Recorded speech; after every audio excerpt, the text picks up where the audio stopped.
Hi hello నమస్తే welcome to Varma class room. మరి Varma class room లో మనం జియోగ్రఫీ 8th క్లాస్ లో లాస్ట్ లెసన్ అయినటువంటి మానవ వనరుల్ని ఎక్స్ప్లెయిన్ చేసుకునే ప్రయత్నం చేద్దాం. మరి లేటెందుకు స్టార్ట్ చేద్దాం.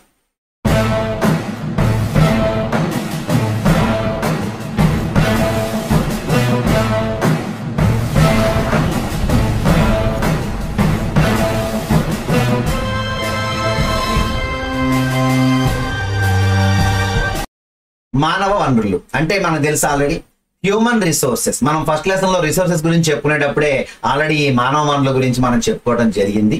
సో ఇక్కడ ప్రజలే మన దేశానికి కావాల్సినటువంటి అతి ముఖ్యమైనటువంటి వనరుగా చెప్తున్నారు. ఏం చెప్తున్నారండి? ప్రజలే ఒక దేశానికి కావాల్సినటువంటి అతి ముఖ్యమైన వనరు, అంతే కదా. అందుకనే వాళ్ళు వారి అవసరాలు సామర్థ్యాలతో ప్రకృతి సంపదను వనరుగా మార్చేది ఎవరు అంటే ప్రజలే. కాబట్టి మానవ వనరులను అంతిమ వనరులుగా చెప్పవచ్చు. మానవ వనరులు ఏమని చెప్పారు? అంతిమ వనరులుగా చెప్పారు. అంటే అల్టిమేట్ సోర్స్ అన్నమాట. అర్థమైందా? సో ఇక్కడ ఆరోగ్యవంతులు, విద్యావంతులు, ప్రేరణ కలిగిన ప్రజలు మాత్రమే వారి అవసరాలకు అనుగుణంగా వనరులని అభివృద్ధి చేయగలరు. అంటే ఎవరైతే బాగా చదువుకున్నారో, ఎవరైతే మంచి ఆరోగ్యాన్ని కలిగి ఉన్నారో, ఎవరైతే మంచి ప్రేరణ కలిగి ఉన్నారో, సో వాళ్ళే మరి ప్రజలు మాత్రమే మంచి అవసరాలు తగినటువంటి వనరులని అభివృద్ధి చేయగలరు అంటున్నారు. ఇప్పుడు మీరు అందరూ కూడా డిఎస్పి ప్రిపేర్ అవుతున్నారు. మరి మీరందరూ కూడా హ్యూమన్ రిసోర్సే. రేపొద్దున మీరు ఈ జాబ్లోకి వచ్చాక డాక్టర్స్ని తయారు చేస్తారు, మరి ఇంజనీర్స్ని తయారు చేస్తారు, మరి లాయర్స్ని తయారు చేస్తారు, రాజకీయ నాయకులను తయారు చేస్తారు. మరి మీరు బాగా చదువుకుంటేనే అలాంటి ఒక మంచి చదువుకున్న వ్యక్తుల్ని తయారు చేయగలుగుతారు. కాబట్టి మీరే అల్టిమేట్ రిసోర్స్ అని ఇక్కడ చెప్తున్నారు. ఓకేనా? సో ఇక్కడ మనకి భారత ప్రభుత్వానికి మానవ వనరుల అభివృద్ధి మంత్రిత్వ శాఖ ఉంది. భారత ప్రభుత్వంలో ఏముంది అంటే మానవ వనరుల అభివృద్ధి మంత్రిత్వ శాఖ. ఇది ఏం చేస్తుంది? ప్రజల నైపుణ్యాలను మెరుగుపరిచే లక్ష్యంతో 1985లో ఏర్పాటు చేయబడింది. గుర్తుపెట్టుకోండి, మానవ వనరుల శాఖ ఎప్పుడు ఏర్పాటు చేయబడింది? ఏ సంవత్సరంలో అండి? 1985లో ఏర్పాటు చేయబడింది. ఏది? మానవ వనరుల అభివృద్ధి శాఖ. ఓకేనా? సో ఇక్కడ మానవ వనరుల అభివృద్ధి మంత్రిత్వ శాఖ ఏ సంవత్సరంలో ఏర్పాటు చేయబడింది అంటే 1985వ సంవత్సరం. ఏంటమ్మా? 1985. ఓకేనా? దీన్నే MHRD అంటారు. ఓకేనా? So ministry of human resource development. MHRD అంటే ministry of human resource development. So దీన్ని 1985లో ఏర్పాటు చేశారు. ఓకేనా? సో నెక్స్ట్ చూసుకుంటే ఇక్కడ మంచి బిట్ ఉంది. ప్రధానమంత్రి కౌశల్ వికాస్ యోజన. ప్రధానమంత్రి కౌశల్ వికాస్ యోజన ఏ సంవత్సరంలో స్టార్ట్ చేయబడింది? 2015వ సంవత్సరంలో స్టార్ట్ చేయబడింది. వీళ్ళు ఏం చెప్పారు అంటే 2016 నుంచి 2020 సంవత్సరం వరకు, అంటే ఈ 5 సంవత్సరాలు 16, 17, 18, 19, 20 ఈ 5 సంవత్సరాల పాటు మేము ఏం చేస్తాము అంటే భారతదేశంలో ఉన్నటువంటి యువత అందరికీ మంచి నాణ్యమైన శిక్షణ అందించి వాళ్ళలో గుణాత్మక శిక్షణ ఉద్యోగార్థుల్లో ఉన్నటువంటి ఉపాధి నైపుణ్యాలను పెంపొందిస్తాం అని చెప్పారు. సో దానికోసమే మరి ఈ ప్రధానమంత్రి కౌశల్ వికాస్ యోజన అనేటువంటిది 2015వ సంవత్సరంలో స్టార్ట్ చేయబడింది. రెండు చెప్పాను మీకు. ఇప్పుడు MHRD వచ్చేసరికి 1985లో, మరి ప్రధానమంత్రి కౌశల్ వికాస్ యోజన ఎప్పుడు స్టార్ట్ చేయబడింది అంటే 2015వ సంవత్సరంలో స్టార్ట్ చేయబడింది. ఓకేనా? సో నెక్స్ట్ చూద్దాం. ఇక్కడ జనాభా విస్తరణ ఎలా ఉంది? జనాభా విస్తరణ ఎలా ఉంది అంటే ఇక్కడ మీరు గుర్తుపెట్టేసుకోవచ్చు. ఆసియాలో ఉన్నటువంటి వాళ్ళు, అంటే ఇక్కడ మొత్తం 100 మంది బొమ్మలు ఉంది. ఇక్కడ ఈ 100 మంది బొమ్మలు మీరు లెక్కేసుకుంటే ఓషియానాలో ఒకళ్ళు ఉంటారు. మీరు లెక్క పెట్టండి తర్వాత. ఓకేనా? మీ టెక్స్ట్ బుక్ లో ఉంటది కాబట్టి మీరు లెక్క పెట్టండి. తర్వాత ఉత్తర అమెరికాలో ఉన్నటువంటి వాళ్ళు 5 ఉంటారు. ఓకేనా? Red colour. తర్వాత నెక్స్ట్ వచ్చేసరికి వీళ్ళు 8 మెంబర్స్ ఉంటారు. ఎవరు? మధ్య దక్షిణ అమెరికాలో ఉన్నవాళ్ళు.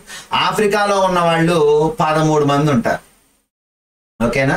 ఇక యూరప్ లో ఉన్న వాళ్ళు ఎంతమంది ఉంటారు అంటే 12 మంది ఉంటారు. ఇక ఆసియాలో అత్యధికంగా 61 మంది ఉంటారు. 100కి 61 మంది ఆసియాలోనే ఉన్నారంట. అర్థమైందా? 100కి 61 మంది ఆసియాలో. ఎందుకని? అత్యంత ఎక్కువ జనాభా కలిగిన దేశాలు 2 మన దగ్గరే ఉన్నాయి ఆసియాలో. ఒకటి చైనా, 2 భారత్. ఓకేనా? సో ఇక్కడ మనం చూసుకుంటే 61 మంది, 100కి 61 మంది ఆసియాలో ఉన్నారు. అలాగే యూరోప్ లో 12 మంది, ఆఫ్రికాలో 13 మంది, మధ్య దక్షిణ అమెరికాలో 8 మంది, ఉత్తర అమెరికాలో 5. ఇక ఆస్ట్రేలియా, న్యూజిలాండ్, పసిఫిక్ దీవులు వీటిలో చూసుకుంటే ఓషియానియాలో ఉన్నటువంటి వాళ్ళు మనకి 1 పర్సన్ గా 100కి 1 మాత్రమే ఉన్నారనమాట. అర్థమైందా? ఇది అంటే జనాభా విస్తరణ ఎలా ఉంది అంటే ఇక్కడ చెప్తున్నాడు. మనం ఆల్రెడీ చెప్పేస్తున్నాం ఫస్ట్ లెసన్ లో. ప్రపంచ జనాభాలో 90% పైగా ప్రజలు దాదాపు 30% భూపరితలం మాత్రం మీద నివసిస్తున్నారు. అలా చెప్పాను అప్పుడే మీకు. సో అలాగే ఇక్కడ తక్కువ జనాభాతో కూడినటువంటి ప్రాంతాలు చూడండి ఒకసారి. ఇక్కడ ఎక్కువ ఇవేంటి? దక్షిణ ఆగ్నేయాసియా, యూరప్, ఈశాన్య, ఉత్తర అమెరికా ప్రాంతాలు అధిక జనాభాను కలిగి ఉన్నాయి. ఎందుకని? ఆసియా ఉంది కాబట్టి. ఇక ఉన్నత అక్షాంశ ప్రాంతాలు, ఎడారులు, ఎత్తైన పర్వత ప్రాంతాలు, భూమధ్య రేఖ ప్రాంత అడవుల్లో చాలా తక్కువ మంది ప్రజలు నివసిస్తున్నారు. ఎందుకని? అవి నివాస యోగ్యం కాదు కాబట్టి. ఓకేనా?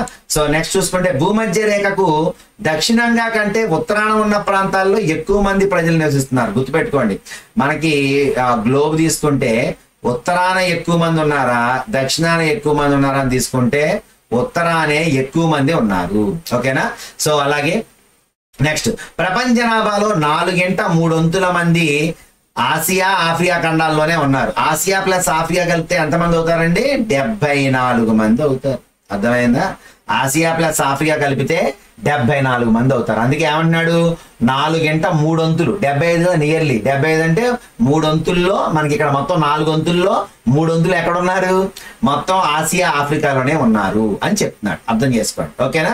సో తర్వాత మరి ప్రపంచ జనాభాలో 60% మంది ప్రజలు కేవలం 10 దేశాల్లోనే ఉన్నారు. మొత్తం 10 దేశాల్లో ఉన్నటువంటి వాళ్ళ జనాభా ఎంత అంటే 60% అనమాట. అర్థమైన జనాభా అంటే మొత్తం 10 దేశాలు, మనకు మొత్తం 191 దేశాలు ఉన్నాయి అనుకోండి. ఇందులో 10 దేశాల జనాభా ఈజ్ ఈక్వల్ టు 60%.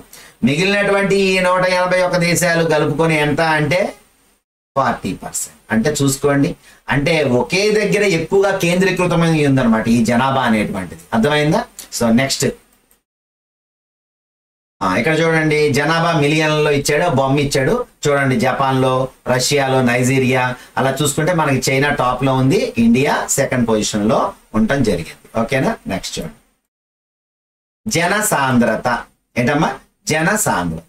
జనసాంద్రత అంటే ఏంటి? సాంద్రత అంటే డెన్సిటీ అని చెప్పుకున్నాం కదా.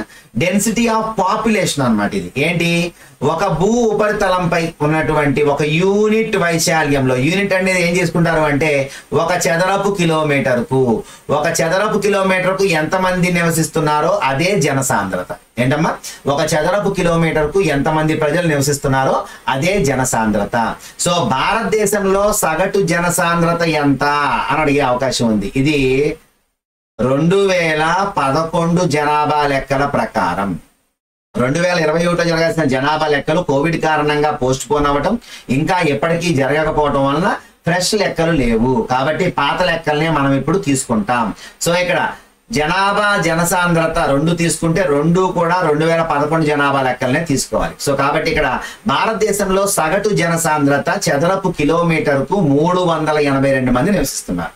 ఇక నెక్స్ట్ చూసుకుంటే ప్రపంచ సగటు జనసాంద్రత ఎంత అంటే చదరపు కిలోమీటర్కి 51 ఏమో ప్రపంచం, భారతదేశంలోనేమో 382. ఈ 2 అంకెలు గుర్తుపెట్టుకుంటే చాలు. ఓకేనా? సో నెక్స్ట్ వచ్చేసి ఇక్కడ ఆల్రెడీ మనం చెప్పుకున్నాం, ఇది ఈ అంశాలు కూడా చెప్పుకున్నాం. జనాభా విస్తరణను ప్రభావితం చేసే అంశాలు ఏమేమి ఉంటాయి? మెయిన్ స్థలాకృతి.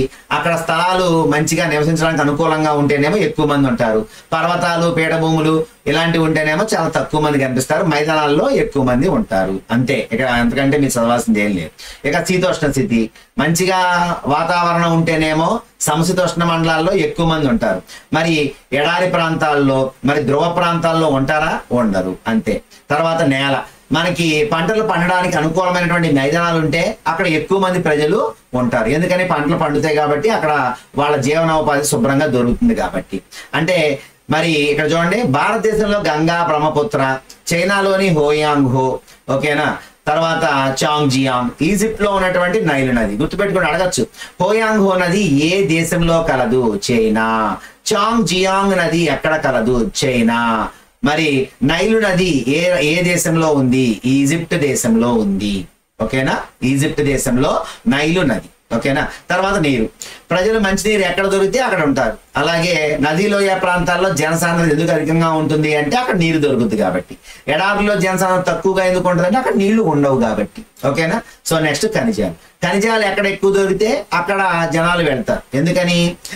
దక్షిణాఫ్రికాలో వజ్రాల గనులు ఉండటం వలన, మధ్యప్రాచ్యంలో చమురు నిక్షేపాలు కనుగొనబడటం. మధ్యప్రాచ్యం అంటే మనకి దుబాయ్ కంట్రీస్ లో మరి చమురు నిక్షేపాలు ఉండటం వలన మరి మన చూడండి ఇక్కడ ఆంధ్రప్రదేశ్ లో ప్రతి ఊర్లో నుంచి కొంతమంది దుబాయ్ వెళ్ళిపోయిన వాళ్ళు ఉంటారు. అవునా.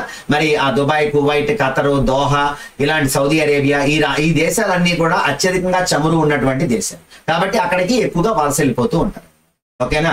సో నెక్స్ట్ సామాజిక, సాంస్కృతిక, ఆర్థిక కారణాలు. ఇప్పటిదాకా మీకు చెప్పిన భౌగోళిక అంశాలు. ఓకేనా, గుర్తుపెట్టుకోండి. వాడు చిన్నగా మిమ్మల్ని ఇబ్బంది పెట్టాలంటే కూడా అడగచ్చు, భౌగోళిక అంశం కానిది అని చెప్పి ఇందులో ఏదైనా ఒకటి ఇవ్వచ్చు. కాబట్టి భౌగోళిక అంశం అంటే ఏంటి అంటే స్థలాకృతి, టోపోగ్రఫీ, శీతోష్ణ స్థితి, క్లైమేట్ అంటే వాతావరణము, అలాగే నెక్స్ట్ నేల అంటే ల్యాండ్, సాయిల్, నేల, ల్యాండ్, అలాగే నీరు, వాటరు, ఖనిజాలు, మినరల్స్. సో ఈ 5 అంశాలు భౌగోళిక అంశాలు ఇక్కడ మనకు ఉపయోగపడతాయి. నెక్స్ట్ చూసుకుంటే సామాజిక, సాంస్కృతిక, ఆర్థిక కారణాలు అంటే socio cultural and economic factors ఏంటి అనుకుంటే ఇక్కడ సోషియోకి వచ్చేసరికి ఏమవుద్ది, సామాజిక కారణాలు. శుభ్రంగా మనం ఏమనుకుంటాం, మనం ఉండే ప్లేస్ కి అన్ని దగ్గరలో ఉండాలి, అక్కడ విద్య అందించేటువంటి విద్యాలయాలు దగ్గరలో ఉండాలి, అలాగే వైద్యాన్ని అందించేటువంటి హాస్పిటల్స్ దగ్గరలో ఉండాలి, రవాణా సౌకర్యాలన్నీ పుష్కలంగా ఉండాలి. అలాంటి ప్లేస్లోనే జనాలు ఎక్కువ ఉంటారు. అంతేగాని అడవి ప్రాంతాల్లో ఉంటారా? ఉండరు. కాబట్టి మరి సామాజిక కారణాలు ఏంటి అంటే గృహము, విద్య, ఆరోగ్యము, రవాణా ఉన్నటువంటి సౌకర్యాల్లో అక్కడ ఉన్నటువంటి సౌకర్యాలు ఉన్నటువంటి ప్లేసెస్ లో జనసాంద్రత ఎక్కువగా ఉంటుంది. ఉదాహరణకు పూణే అని ఇచ్చాడు. అలాగే ఇంకొక కారణం ఏంటి, సామాజిక కారణం చెప్పాడు. మరి సాంస్కృతిక కారణం ఏంటి? సాంస్కృతిక కారణం అంటే ఏంటి, మత సంబంధం లేక సంస్కృతి అంటే ఏంటి? ఉదాహరణకి కాశీలో చూడండి జనాలు ఎక్కువగా ఉంటారు. ఎందుకని? అక్కడ శివుణ్ణి ఆరాధించే వాళ్ళు హిందువులు ఎక్కువగా వెళ్తూ ఉంటారు. జెరూసలేం, అలాగే వాటికన్ సిటీ, ఇక్కడ పోప్ నివసించేటువంటి సిటీ, అతి చిన్న సిటీ, ప్రపంచంలో అతి చిన్న దేశం ఏది అంటే వాటికన్ సిటీ. సిటీ అనే పేరే కానీ దేశం. ఓకేనా. సో ఇక్కడ వాటికన్ సిటీ ప్రపంచంలో అతి చిన్న దేశం, ప్రపంచంలో అతిపెద్ద దేశం రష్యా. ఓకేనా. సో ఇక్కడ వారణాసి, జెరూసలేం అంటే ఇక్కడ బెత్లెహేమ్ అనేటువంటి ప్లేస్ ఉంది, క్రీస్తు పుట్టినటువంటి ప్లేస్ కాబట్టి దీనికి సాంస్కృతిక, మత సంబంధ కారణాల వల్ల ఇది ఎక్కువగా జనాభా ఉన్నటువంటి ప్లేసెస్. అలాగే మూడోది ఆర్థిక కారణాలు ఏంటి? డబ్బుకు సంబంధించిన కారణాలు ఏమంటాయి? మనం చెప్పుకున్నాం ఇందాకే, జపాన్ లోని ఒసాకా, భారతదేశంలో ముంబై, అహ్మదాబాద్ ఇవన్నీ కూడా అధిక జనసాంద్రత కలిగిన ప్రాంతాలు. ఎందుకని? ఇక్కడ ఫ్యాక్టరీస్ ఎక్కువగా ఉన్నాయి. సో పనులు ఎక్కువగా దొరుకుతాయి, డబ్బులు సంపాదించుకోవచ్చు. కాబట్టి మరి ఫ్యాక్టరీస్ ఉండేటువంటి ప్లేసెస్ కూడా మరి ఎక్కువగా జనసాంద్రతను కలిగి ఉంటాయి. ఓకేనా. సో మానవ ఆయుర్దాయం లేక లైఫ్ ఎక్స్పెక్టెన్సీ అంటే ఏంటి? ఓకేనా. దీన్ని లైఫ్ స్పాన్ అంటారు. ఏంటి లైఫ్ స్పాన్ అంటే? ఒక మనిషి సగటున జీవించగల కాలం. సగటు అనేటువంటిది లెక్కేస్తారనమాట. ఇప్పుడు మొత్తం భారతదేశంలో ఉన్నటువంటి వాళ్ళ అందరి సగటు ఆయుర్దాయం ఎలా లెక్కేస్తారు అంటే అందరిది కలుపుకొని అప్పుడు ఏ వయసు దగ్గర ఎక్కువ మంది చనిపోతున్నారో దాన్ని సగటు ఆయుర్దాయంగా చెప్తారు. అంటే కానీ సగటు ఆయుర్దాయం 68 సంవత్సరాలు అంటే మనందరూ 68 ఏళ్ళకి పోతామని కాదు. అర్థమైందా? అందరూ 68 ఏళ్ళు వచ్చాక చచ్చిపోతారని కూడా కాదు. కాబట్టి కొంతమంది 2 ఏళ్ళు చచ్చిపోతారు, కొంతమంది 50 ఏళ్ళు చనిపోతారు, కొంతమంది 80 ఏళ్ళకి చనిపోతారు. కానీ యావరేజ్, సగటు అనేటువంటిది యావరేజ్. కాబట్టి యావరేజ్ లో మా మనిషి యొక్క సగటు ఆయుర్దాయ కాలాన్ని లెక్కించినప్పుడు మనకి దాన్ని చెప్పేదే సగటున ఒక వ్యక్తి జీవించగల కాలాన్ని మానవ ఆయుర్దాయం అని పిలుస్తాం. సో ఇక్కడ మనం జనాభా మార్పు గురించి చూద్దాం. సో జనాభా మార్పు ఎలా జరిగింది ఒకసారి చూసుకుంటే, జనాభా మార్పు ఇక్కడ చూడండి, నిర్దిష్ట సమయంలో మనుషుల సంఖ్యలో వచ్చిన మార్పును సూచిస్తుంది. ఏంటమ్మా? ఒక స్పెసిఫిక్ టైంలో మరి పాపులేషన్ లో వచ్చినటువంటి నెంబర్ చేంజ్ ఏమైతుందో ఆ నెంబర్ చేంజ్ ని ఇక్కడ మనం జనాభా మార్పు అంటాం. ఈ జనాభా మార్పును లెక్కించడానికి మనం ఏమేమి తీసుకుంటాం అనేది ఈ క్రింది ఇచ్చాడు, ఒకసారి చూడండి. ఇదే మెయిన్ ఇక్కడ మనం ఏంటి అంటే సాధారణంగా జనన రేటును ఉపయోగించి లెక్కిస్తారు. జనన రేటు అంటే ఏంటంటే ఒక సంవత్సర కాలంలో, గుర్తుపెట్టుకోండి అమ్మ, సంవత్సర కాలంలో 1000 మందికి, ఓకేనా, 1000 మంది జనాభాకి ఎంతమంది సజీవమైన పిల్లలు జన్మించారు అంటే ప్రాణం ఉన్నటువంటి వాళ్ళు, ఓకేనా? ఎంతమంది సజీవులు జన్మించారో అంటే ప్రాణమున్న జీవులు జన్మించారో అది లెక్కేస్తాం. అర్థమైందా? సో 1 సంవత్సర కాలంలో 1000 మంది జనాభాకి ఎంతమంది సజీవమైన పిల్లలు పుట్టారో దాన్ని జనన రేటు అంటారు. మరి మరణ రేటు అంటే ఏంటి? అంతే సేమ్, కాకపోతే ఇక్కడ జీవించారు, ఇక్కడ మరణించారు, అంతే తేడా. మరణ రేటు అనేటువంటిది ఎలా చూస్తారు? 1 సంవత్సర కాలంలో 1000 మందికి ఎంతమంది మరణించారో దాన్నే మరణ రేటు అంటారు. ఓకేనా? 1000 మందికి ఎంతమంది మరణించారో 1 సంవత్సర కాలంలో అది మరణ రేటు, 1000 మందికి ఎంతమంది పిల్లలు పుట్టారో అది జనన రేటు. ఈ రెండింటికి గల తేడా జనన రేటు మైనస్ మరణ రేటు వ్యత్యాసాన్ని ఏమంటారు అంటే సహజ వృద్ధి రేటు. ఏమంటారమ్మా? గుర్తుపెట్టుకోండి, జనన మరణ రేటు మధ్య గల వ్యత్యాసాన్ని సహజ వృద్ధి రేటు అని పిలుస్తారు. ఏమంటారమ్మా? సహజ వృద్ధి రేటు అని పిలుస్తారు. ఒక దేశం యొక్క అంటే ఏంటి? జనన రేటు. ఉదాహరణకి 50 మంది పుడుతున్నారు, ఓకేనా? 40 మంది చచ్చిపోతున్నారు. అప్పుడు ఏమవుద్ది? 10 మంది పెరుగుతున్నట్టే కదా. అంటే అప్పుడు సహజ వృద్ధి రేటు ఎంత? 10. అర్థమైందా? సో 1000 మందికే ఈ 10. మరి మొత్తం అంతా భారతదేశంలో ఉన్న ఈ 1000 ఇంటూ ఎంతమంది ఉన్నారో అన్ని వేలకి లెక్కేస్తారు. అప్పుడు నీకు భారతదేశం యొక్క సగటు సహజ వృద్ధి రేటు వస్తాం. అర్థమైందా? సహజ వృద్ధి రేటు అంటే మీరు గుర్తుపెట్టుకోవాల్సింది జనన రేటుకి మరణ రేటుకి ఉన్న వ్యత్యాసం. ఓకేనా? జనన రేటు అంటే ప్రతి 1000 మందికి ఎంతమంది సజీవమైన పిల్లలు పుట్టారో అది జనన రేటు, ప్రతి 1000 మందికి ఎంతమంది మరణించారో అది మరణ రేటు. ఈ రెండింటికి మధ్య వ్యత్యాసం సహజ వృద్ధి రేటు. అంతే ఇక్కడ బిట్లు. ఓకేనా? సో నెక్స్ట్ మనం చూసుకుంటే ఇక్కడ అడిగినటువంటి బిట్లలో మెయిన్ గా ఇక్కడ ఒకటి అడుగుతారు. ఏంటి అంటే ఏ సంవత్సరంలో ప్రపంచ జనాభా ఫస్ట్ టైం 1804 సంవత్సరంలో 100 కోట్లు చేరుకుంది. ప్రపంచ జనాభా ఎప్పుడు చేరుకుందండి? 1804 సంవత్సరంలో 100 కోట్లకు చేరుకుంది. అలాగే 1959 సంవత్సరంలో జనాభా 300 కోట్లకు చేరుకుంది. అలాగే 1999లో 600 కోట్లకు చేరుకుంది. ఓకేనా? మరి 2025లో ఎంతకు చేరుకుంటది అని ఇచ్చాడు అంటే 850 కోట్లకు చేరుకుంటుంది అని ఇచ్చాడు. అర్థమైందా?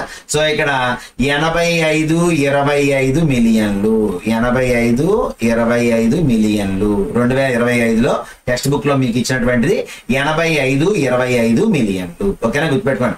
1804 సంవత్సరంలో 100 కోట్లు, 1959 సంవత్సరంలో 300 కోట్లు, అలాగే 1999లో 600 కోట్లు, 2025లో ఎంతమ్మా అంటే 850 కోట్లు.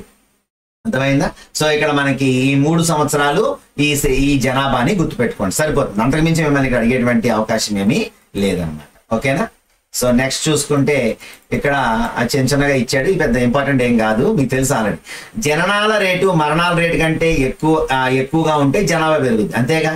జనాలు ఎక్కువగా పుట్టారు, తక్కువ మంది చచ్చిపోయారు, జనాభా పెరుగుతూ తగ్గుద్దా? పెరుగుద్ది. మరి జనన రేటు మరణ రేటు సమానంగా ఉంటే జనాభా నీడగా ఉంటుంది. అలాగే మరణ రేటు జనన రేటు కంటే ఎక్కువగా ఉంటే జనాభా తగ్గుద్ది. అంటే ఎక్కువ మంది చచ్చిపోయారు అనుకోండి ఒక టైంలో. మన కోవిడ్ టైంలో ఏం జరిగింది? పుట్టే వాళ్ళకంటే కూడా చచ్చేవాళ్ళు ఎక్కువ మంది ఉన్నారు, కాబట్టి అప్పుడు జనాభా తగ్గు ఉంటుంది. మళ్ళీ తర్వాత టైంలో ఏం జరుగుద్ది? మళ్ళీ మామూలుగా జనాభా పెరుగుద్ది, మరణించే వాళ్ళ సంఖ్య తగ్గుద్ది, పుట్టే వాళ్ళ సంఖ్య పెరుగుద్ది. ఆటోమేటిక్ గా మళ్ళీ జనాభా అనేది పెరుగుద్ది అనమాట. ఓకేనా?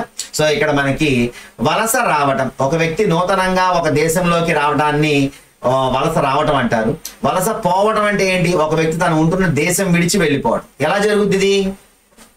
తన జీవనోపాధి కోసం, ఒకవేళ ఇక్కడ తన సరైనటువంటి ఉద్యోగ అవకాశాలు లేనప్పుడు, లేదో మెరుగైన ఉద్యోగ అవకాశాల కోసం, లేదో ఉన్నత విద్యా అవకాశాల కోసం, మెరుగైనటువంటి ఉపాధి అవకాశాల కోసం మనిషి వలస వెళ్ళటం, వలస రావడం జరుగుతుంది.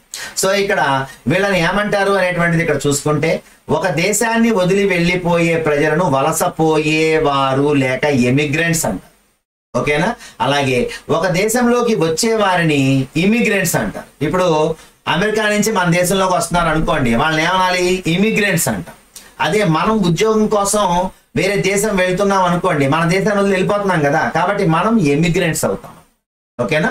సో నెక్స్ట్ అమెరికా, ఆస్ట్రేలియా వంటి దేశాలకు ఇతర దేశాల నుంచి వ్యక్తులు వలస రావడం ద్వారా ఆ దేశ జనాభా పెరిగింది. ఎందుకని చూడండి, మన దేశం నుంచి చాలా మంది మరి గూగుల్లోనో అమెజాన్లోనో వేరే వేరే రకాల్లో ఈ సాఫ్ట్వేర్ వచ్చిన తర్వాత ఎక్కువ మంది ఆ దేశాలకు వలసపోతున్నారు. అవునా కాదా?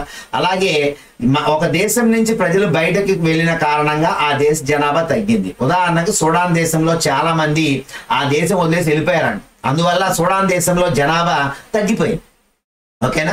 అలాగే ఇక కింద తీసుకోండి, చిన్న 2-3 బిట్లు ఉంటాయి ఇక్కడ. ఏంటి అంటే జనాభా మార్పుకు సంబంధించినటువంటి నమూనాలు. ఏంటి? జనాభా పెరుగుదల రేట్లు ఎప్పుడు మారుతూ ఉంటాయి, అంతేగాని ఎప్పుడు ఒకే క్రమంలో ఉండవు. ఒకసారి పెరిగిందంటే నెక్స్ట్ ఇయర్ పెరగడం, మళ్ళీ ఆ నెక్స్ట్ ఇయర్ పెరిగిపోవడం ఉండదు. ఒకసారి పెరగచ్చు, ఒకసారి తగ్గచ్చు కూడా. సో ఇక్కడ మనం చూసుకుంటే కెన్యా వంటి దేశాల్లో జనాభా పెరుగుదల రేటు అధికంగా ఉంది. ఎందుకని చూద్దాం. దానికి ముందు మనం బొమ్మ కూడా ఇచ్చాడు, అది అక్కడ ఎక్స్ప్లెయిన్ చేస్తాం.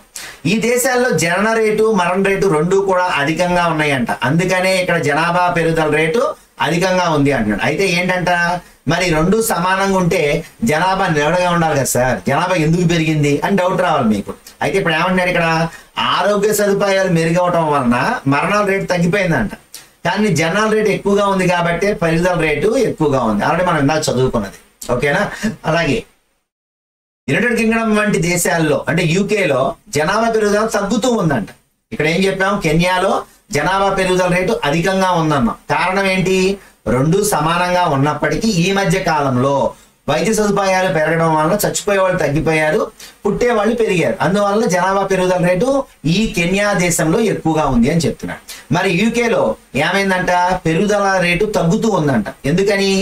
జనన మరణ రేట్లు రెండు తక్కువగా ఉన్నాయంట. ఓకేనా? రెండు తక్కువగా ఉన్నాయి. అక్కడేమో రెండు ఎక్కువగా ఉన్నాయి, ఇక్కడ రెండు తక్కువగా ఉన్నాయి అని చెప్తున్నాడు. ఓకేనా? ఒకసారి ఇక్కడ బొమ్మిస్తాడు నెక్స్ట్ పేజ్ లో. జనాభా కూర్పు. ఒక దేశంలో జనాభా ఎక్కువగా ఉండడానికి ఆ దేశ అభివృద్ధికి సంబంధం లేదు. జనాభా కూర్పు అంటే ఏంటి అంటే, ఒకసారి మనం ఈ రెండు దేశాలు తీసుకుందాం, బంగ్లాదేశ్, జపాన్. ఈ రెండిట్లో జనసాంద్రత బాగా ఉన్నాయి. ఈ రెండు దేశాల్లో జనసాంద్రత ఎక్కువగానే ఉంది. ఇందాక మనం మ్యాప్ లో ఇచ్చాడు కదా, అక్కడ చూడండి. ఈ జనసాంద్రత ఎక్కువగా ఉన్నప్పటికీ బంగ్లాదేశ్ కంటే జపాన్ ఎక్కువగా ఆర్థికంగా ఎక్కువగా లాభాన్ని పొందింది. అక్కడ జపాన్ లో మరి ఎక్కువ చూసుకుంటే మన టెక్నాలజీ పరంగా జపాన్ టాప్ పొజిషన్ లో ఉంటది ఎప్పుడూ కూడా. ఎందుకని? ఒక వనరుగా ప్రజల పాత్రను అర్థం చేసుకోవడానికి మనకి ఇక్కడ వారి గణగణాలు తెలుసుకోవాల్సిన అవసరం ఉందంటే ఏంటది? ప్రజల వయస్సు, లింగం, అక్షరాస్యత స్థాయి, ఆరోగ్య పరిస్థితి, వృత్తి, ఆదాయ స్థాయిల్లో అనేక తేడాలు ఉంటాయి. అందువల్లనే ఆ దేశ జనాభా నిర్మాణాన్ని సూచించేది ఏది అంటే జనాభా కూర్పు. గుర్తుపెట్టుకోండి, ఒక దేశ జనాభా యొక్క నిర్మాణాన్ని సూచించేది ఏది అని అడిగితే మీరు చెప్పాల్సిన ఆన్సర్ జనాభా కూర్పు. ఎందుకని? జనాభా కూర్పు అనేటువంటిది ఏంటి? అక్కడ ఉన్నటువంటి వాళ్ళు బాగా చదువుకున్నారా, వాళ్ళ ఆరోగ్య స్థితి ఎలా ఉంది, అలాగే వాళ్ళ ఆదాయం ఎలా ఉంది, వాళ్ళు దేశానికి ఏమైనా బయట నుంచి ఇన్కమ్ తీసుకురాగలుగుతున్నారా. సో తలసరి ఆదాయం పెరిగినప్పుడు జాతీయ ఆదాయం కూడా పెరుగుద్ది. సో కాబట్టి ఇక్కడ ఇవన్నిటి యొక్క పాత్ర దేశంలో జనాభా కూర్పు మీద ఉంటుంది. తద్వారానే ఆ దేశ జనాభా నిర్మాణం కూడా ఆధారపడి ఉంటుంది అనే విషయాన్ని మీరు గమనించాలి ఇక్కడ. ఓకేనా? సో నెక్స్ట్ మనం చూసుకుంటే ఇక్కడ మనకి జనాభా పిరమిడ్. చాలా ఈజీ ఇది. చాలా మంది ఇది చాలా కన్ఫ్యూజన్ గా ఉందని అడిగారు నన్ను, అందుకనే ఇక్కడ ఒక 2 నిమిషాలు ఇక్కడ స్పెండ్ చేద్దాం. జనాభా పిరమిడ్ అనేటువంటిది తీసుకుంటే ఇక్కడ పక్కన చూడండి, మీకు ఇక్కడ ఇది ఏజ్ అన్నమాట. ఇదేంటి అంటే ఏజ్. అలాగే ఈ హాఫ్ పార్ట్ ఉందా, ఈ సగం పార్ట్ ఏంటి అంటే పురుషులు, ఈ సగం పార్ట్ ఏంటి అంటే స్త్రీలు. అంటే ఈ సగం పార్టు అలాగే ఇక్కడ కింద ఉన్నటువంటిది ఏంటి, బేస్ లైన్ దేన్ని సూచిస్తుంది అంటే శాతం. ఏంటమ్మా? శాతం. అంటే ఇక్కడ ఈ శాతం అనేటువంటి దానికి ప్రకారం సూచించుకుంటూ వెళ్ళిపోతా ఉంటాం. ఓకేనా? సో ఇక్కడ ఇదిగోండి, ఇక్కడ 2 ఉందా, 20%, 40%, 60%, 80%, 100%.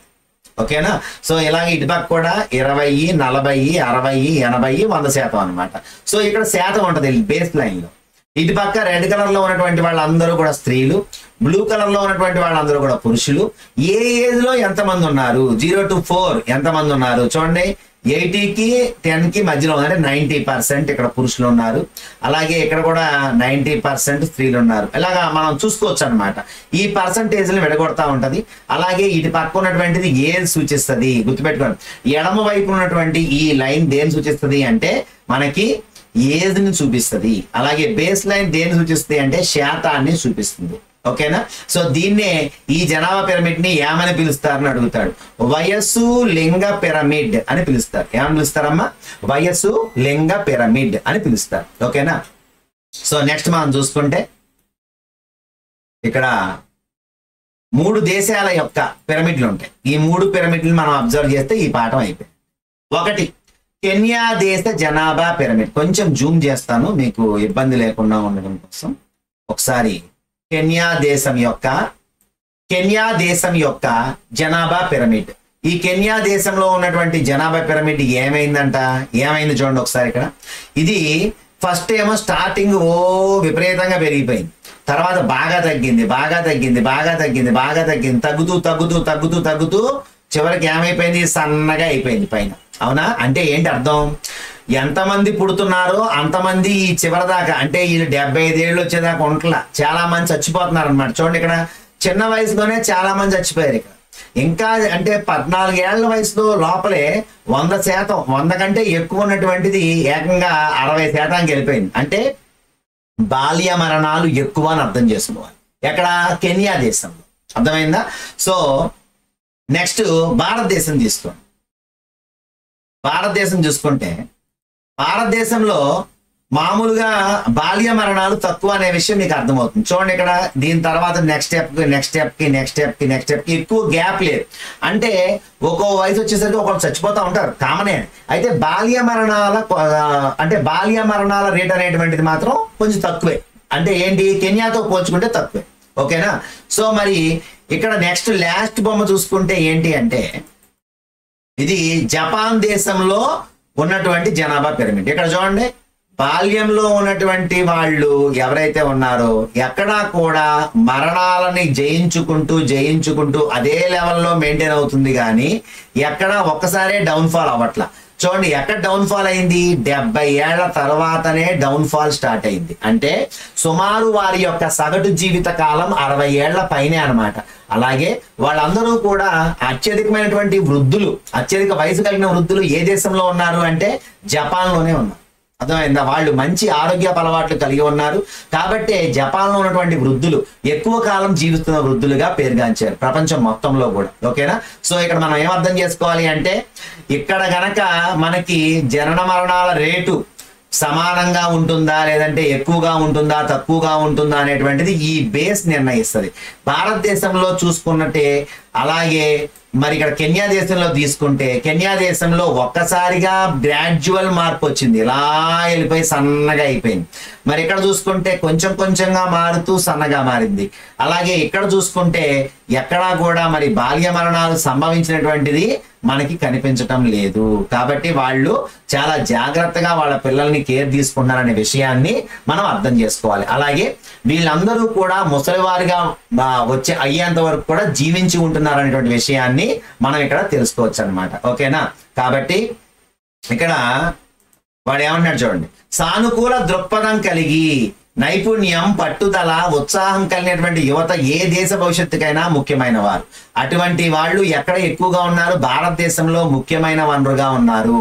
వారు సమర్థులుగా, ఉత్పత్తిదారులుగా మారడానికి వారు తప్పనిసరిగా విద్యా నైపుణ్యాలను, అవకాశాలను అందించాలి అనేటువంటి విషయాన్ని ఇక్కడ మనకి ఈ జనాభా పిరమిడ్ ద్వారా తెలియజేశారు. ఓకేనా? సో ఇది ఈ పాఠానికి సంబంధించింది. సో దీంతో మనకి జియోగ్రఫీ కంప్లీట్ అయిపోయింది. మరి రేపటి నుంచి మనం హిస్టరీలోకి వెళ్ళిపోతాం. ఓకేనా? సో హిస్టరీలో వెరీ ఇంపార్టెంట్ బిట్స్. మీకు హిస్టరీని ఇప్పటి వరకు ఎవరు చెప్పని విధంగా అర్థమైందా? అంటే హిస్టరీలో మనం చూసుకుంటే second lesson, third lesson, fourth lesson చాలా ఇంపార్టెంట్ లెసన్స్ అన్నమాట. ఎక్కువ బిట్స్ వచ్చే అవకాశం ఉన్నది. చాలా మంది దాన్ని కన్ఫ్యూజన్ గా చదువుకుంటున్నారు. కానీ మీకు ఎటువంటి కన్ఫ్యూజన్ లేకుండా చాలా ఈజీగా అర్థమయ్యే విధంగా ఒక స్టోరీ రూపంలో చెప్తాను, మీకు బాగా అర్థమయ్యేటట్టుగా. సో మరి రేపటి నుంచి ఆ సిరీస్ లోకి వెళదాం. ఇక్కడ మనం చూసుకుంటే జనాభా మార్పుకు కారణమయ్యే ప్రధానమైనటువంటి కారణాలు ఏవి? ఏంటండి? జనాభా మార్పుకి కారణమయ్యేటువంటి వివాహం కాదు, వలసలు అవుతాయా అవవా? వలసలు అనేటువంటివి కారణం అవుతాయా? జనాభా మార్పుకి కారణం అవుతాయా? అవుతాయి. అలాగే ఆయుర్దాయం అవుతుందా? జననాలు మరణాలు ఆయుర్దాయం అవుతుందా అనేటువంటి చూసుకుంటే జననాలు మరణాలు వలసలు ఈ 3 ప్రధానమైనటువంటి కారణాలు. ఓకేనా. నెక్స్ట్ 1999లో ప్రపంచ జనాభా ఎంతకు చేరింది? ఆల్రెడీ మీకు చెప్పాను. ఇక్కడ 59లో 3 బిలియన్ అయితే 99లో 6 బిలియన్కి చేరింది. సో 6 బిలియన్ అనేటువంటిది ఆన్సర్ అన్నమాట. సో ఇక్కడ మీకు ఎక్కువగా బిట్స్ అయితే ఏమి లేవు. సో ఇవే మీకు ఇచ్చినటువంటి బిట్స్. సో దీంతో మనకి జియోగ్రఫీ కంప్లీట్ అయిపోయింది. మరి లైక్ చేయండి, షేర్ చేయండి, సబ్స్క్రైబ్ చేయండి. మరి చూస్తూనే ఉండండి. మరిన్ని వీడియోస్తో మీ ముందుకు వస్తాను. వర్మ క్లాస్ రూమ్ని సబ్స్క్రైబ్ చేసుకోండి. ఓకేనా?